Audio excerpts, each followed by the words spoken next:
Educação à distância, mudando realidades.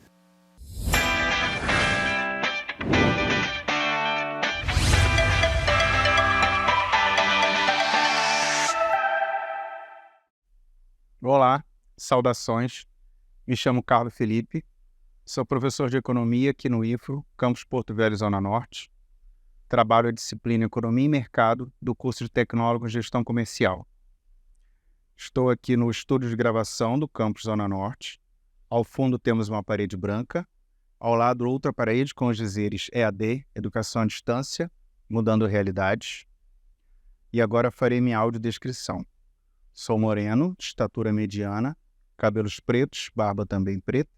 Estou vestindo camisa azul, calça jeans e sapatos marrons.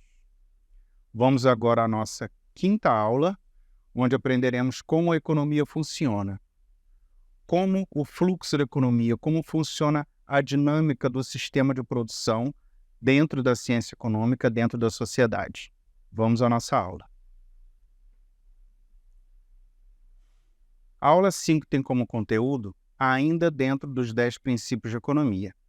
O princípio 8º, o padrão de vida de um país depende de sua capacidade de produzir bens e serviços. 9º, os preços sobem quando o governo emite moedas demais.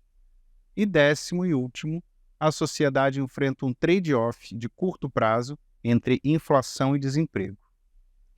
Essa aula tem como objetivo analisar como a economia funciona. Temos aqueles 3 grupos, dos 10 princípios de economia de Gregory Mankiw, e agora trabalharemos o último grupo, onde estão os princípios 8º, 9º e o 10º, como descritos anteriormente. Como a economia funciona? Os princípios discutidos nessa unidade vão nos levar a uma reflexão sobre o que é riqueza e do que depende o padrão de vida de um país. Vamos entender também como o governo pode causar inflação e como isso é ruim para a população, também para os negócios, para todas as instituições. Por fim, vamos analisar a relação que existe entre desemprego e inflação. No princípio 8º, o padrão de vida de um país depende da sua capacidade de produzir bens e serviços. Por aí nós já podemos deduzir que um país é mais rico ou mais pobre, um país é mais ou menos desenvolvido devido à sua capacidade de produzir bens, devido à sua capacidade de produzir produtos, principalmente se esses produtos forem de alta tecnologia. Então, sabemos que os países que têm uma alta produtividade e produzem bastante produtos de alta tecnologia, de alta qualificação tecnológica, é naturalmente um país desenvolvido, né? Observando a realidade, nós temos hoje as grandes potências econômicas e tecnológicas mundiais. Então, potência econômica vinculada à potência tecnológica. Isso quer dizer que são os países líderes em produção de alta tecnologia e são eles os países mais ricos. Já os países produtores de produtos primários são os países menos desenvolvidos, porque o produto primário ele não agrega valor. O que agrega valor são os produtos secundários, são os produtos de alta tecnologia. Eles têm bastante valor agregado, sim, e esse valor é agregado na indústria, na transformação desse produto. É quando você pega um saco de açaí e transforma ele numa polpa de açaí, você já agregou valor. Essa polpa você transforma num açaí em pó, você já agregou valor. Em outros alimentos com base de açaí, é como você faz o óleo de soja, a farinha, não é? A milharina, que você já agregou valor do milho que vem na espiga. Então, quanto maior o desenvolvimento tecnológico em um determinado produto, mais valor agregado ele tem. Mais tecnológico ele é e mais lucro ele gera. Por isso, quanto mais tecnológico, quanto mais desenvolvido for um país, mais tecnológicos, mais apurados, mais refinados serão os seus produtos. A compreensão da riqueza econômica como a produção de bens e serviços é o que inicia o período da economia contemporânea. Até então, a escola mercantilista, por exemplo, entendia riqueza como pedras e metais preciosos. Num mundo onde o dinheiro, o papel moeda, substituiu as moedas de ouro, o que é riqueza? O que você faria se ganhasse 10 mil reais? Provavelmente a resposta para esse consumo seria consumir. Consumir bens e serviços. Se riqueza fosse dinheiro, então por que o país não imprime um monte de dinheiro e distribui para toda a sua população? O governo tem a máquina de imprimir dinheiro, tem o papel, tem a tinta. Por que ele não imprime dinheiro à vontade? Como sabemos, existe a Casa da Moeda, onde se imprimem as notas de reais que a gente carrega no bolso. Mas por que esse país não imprime dinheiro à vontade e a gente fica com muito dinheiro? Quanto mais dinheiro que tem, a gente mais vai querer consumir. Mas do que adianta ter muito dinheiro se não tem produto para ser consumido?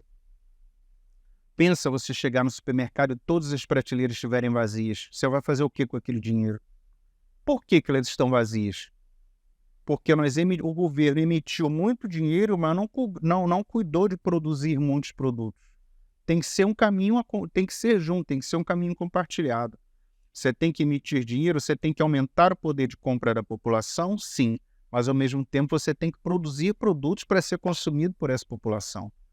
Se a gente tem muito dinheiro e pouco produto, não vai dar certo. Vamos entender melhor em seguida. Porque dinheiro não é algo desejado pelas pessoas, nós queremos consumir. O nosso padrão de vida como país não depende da quantidade de dinheiro em circulação, mas sim da quantidade de bens e serviços disponíveis para serem comercializados, para serem consumidos. Como aumentar o padrão de vida da sociedade? Podemos ter diversas respostas para essa questão. Como aumentar o padrão de vida da sociedade?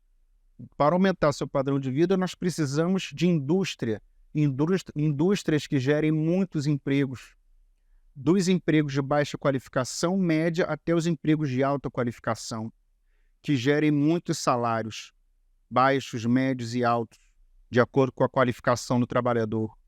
Esses salários naturalmente serão distribuídos na sociedade, porque esses trabalhadores são pessoas, são famílias, e famílias consomem. Do acordar ou dormir, as famílias consomem, não é isso?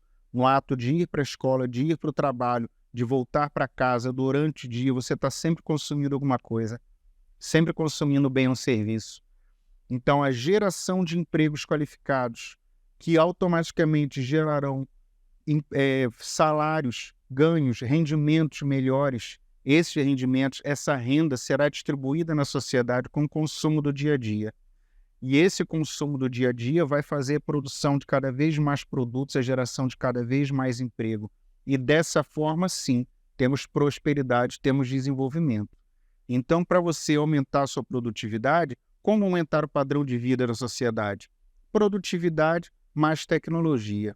Esse conjunto aí, junto deles, trazemos a geração de empregos, média e alta qualificação. Empregos de baixa, de média e de alta qualificação, que irão gerar baixas, médias e altas rendas, altos salários, que serão distribuídos na sociedade por meio do consumo das famílias no seu cotidiano.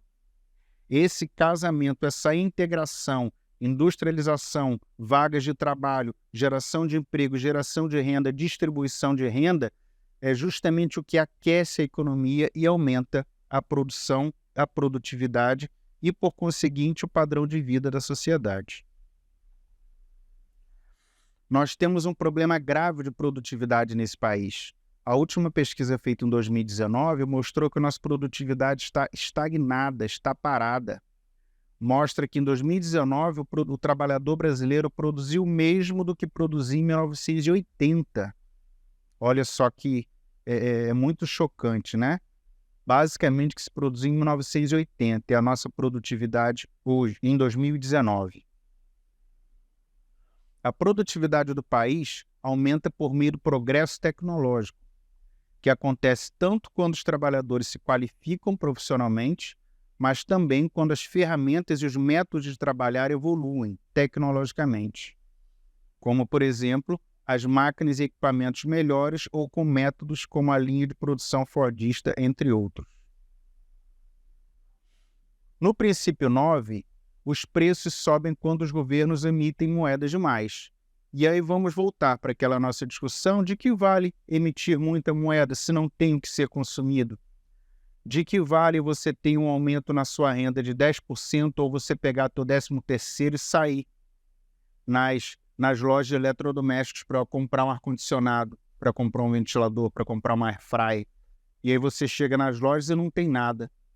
E aí o que você vai fazer? Aí você vai procurando de loja em loja, tudo vazio, até que lá no final da cidade você vai achar uma loja que tem um produto que você quer. Tem uma airfryer, tem um liquidificador, tem uma TV 50 polegadas, sei lá, algo que você queira muito. Mas o preço desse produto, que normalmente é R$1.000, R$2.000, está R$10.000. Por que esse preço aumentou tanto? É claro que pela lei da oferta e demanda, quando o produto está em falta, quando o produto está escasso, seu preço tende a aumentar.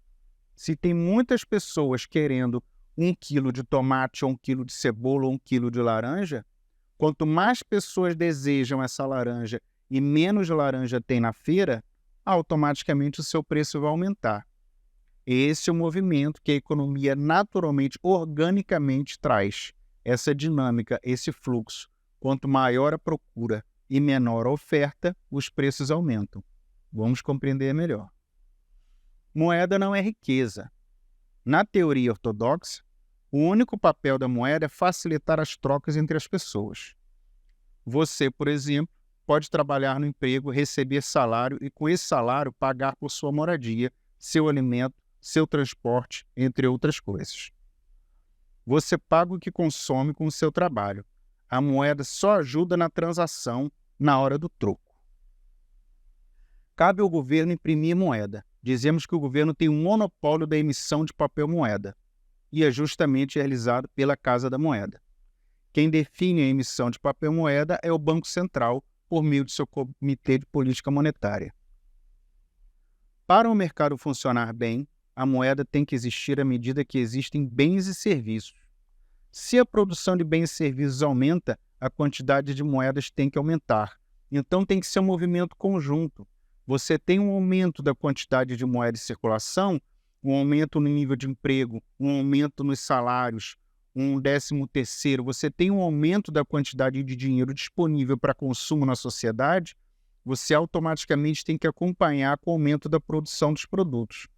Se você aumenta só a quantidade de renda disponível para consumo, a grana que está ali circulando na sociedade, e não aumenta a produção de bens, não aumenta a quantidade de produtos para serem consumidos, aí não vai adiantar. Porque muita gente vai querer aquele determinado produto e o preço dele vai lá em cima. Um exemplo bem simples é o ovo de Páscoa. Muito tempo antes da Páscoa começa aquele monte de ovo de Páscoa no mercado. Todo lugar que você vai tem ovo de Páscoa.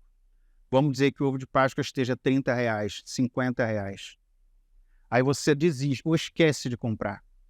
Se você for comprar o ovo de Páscoa num dia antes da Páscoa, ele vai estar custando 3 ou 4 vezes mais. Isso acontece com diversos produtos, tá? Quando o produto começa a ficar em falta, o preço dele vai lá em cima, o preço dele sobe absurdamente. Então, isso a gente está falando de um produto. Agora, imagina de todos os produtos na sociedade. Imagina frutas, legumes, itens da nossa cesta básica. A partir do momento que a população cresce, os empregos crescem, sejam formais ou informais, mas a renda disponível para consumo ela aumenta na sociedade, e você tem aquela gama de produtos de primeira necessidade, não são produtos de luxo, não é? Estamos falando de arroz, de feijão, de óleo, que tiveram preços absurdamente altos, aumento absurdo de preços nesses últimos anos, não é isso? Então, produtos da cesta básica, as frutas, a nossa banana do dia a dia, como aumentou de preço. A inflação na banana foi terrível. Então, quando você tem toda essa gama de produtos de primeira necessidade, itens de nossa cesta básica, da cesta básica de qualquer brasileiro, com um aumento generalizado no nível de preços, aí você tem inflação. Então, o que? Você tem renda para consumir e poucos produtos para serem consumidos, poucos produtos comercializados. E aí você tem um aumento tão grande desses produtos que muitas famílias não conseguem mais consumi-lo, passam tempo sem conseguir consumi-lo. Isso é um problema gravíssimo na sociedade. Então, para o mercado funcionar bem, a moeda tem que existir à medida que existem bens e serviços. Se a produção de bens e serviços aumenta, a quantidade de moeda pode aumentar também. A inflação ocorre quando o governo produz mais moedas do que o necessário e há mais moedas do que o aumento da produção de bens e serviços. Como disse anteriormente, se você tem poucos produtos comercializados e muita renda disponível, automaticamente seus preços vão aumentar. E quando isso acontece de forma generalizada, você tem um fenômeno chamado inflação. O excesso de moeda é o que provoca a desvalorização do dinheiro. A inflação, ela faz com que o nosso salário, a nossa renda, perda poder de compra. Que a partir do momento que os produtos vão aumentando muito, o nosso R$100 não vai conseguir comprar mais a mesma coisa, a mesma quantidade de banana, de frutas, de legumes que comprava anteriormente. Então, quando você emite moeda demais ou quando você perde produtividade, perde produção, o preço aumenta e você gera inflação, que é uma grande doença na sociedade.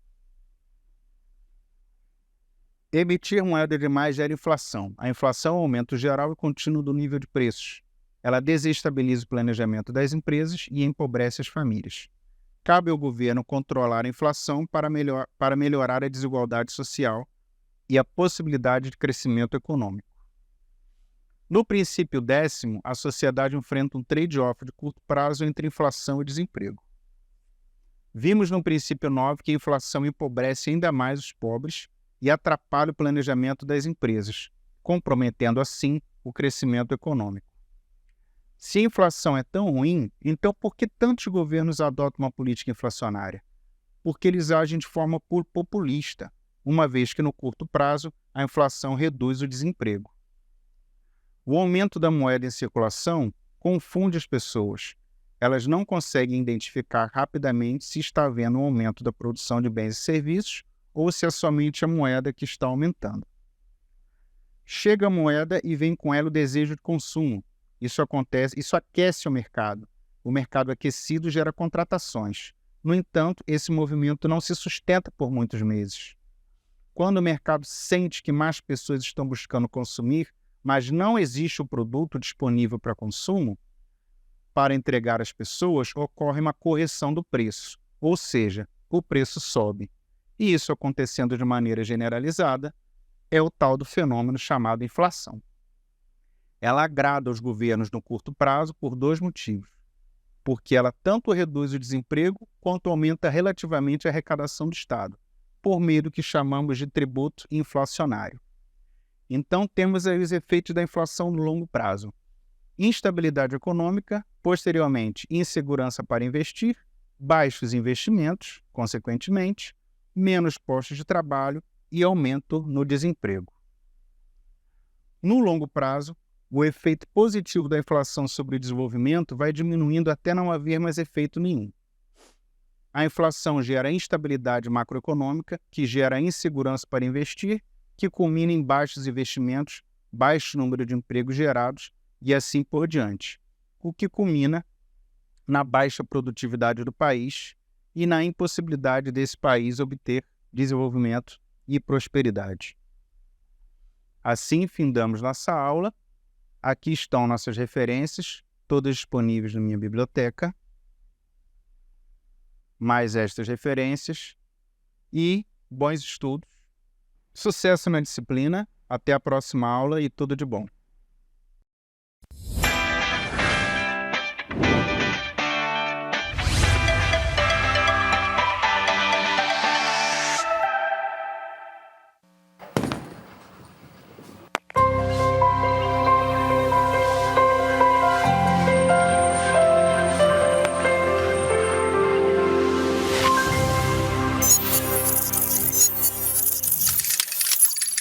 Educação à distância, mudando realidades.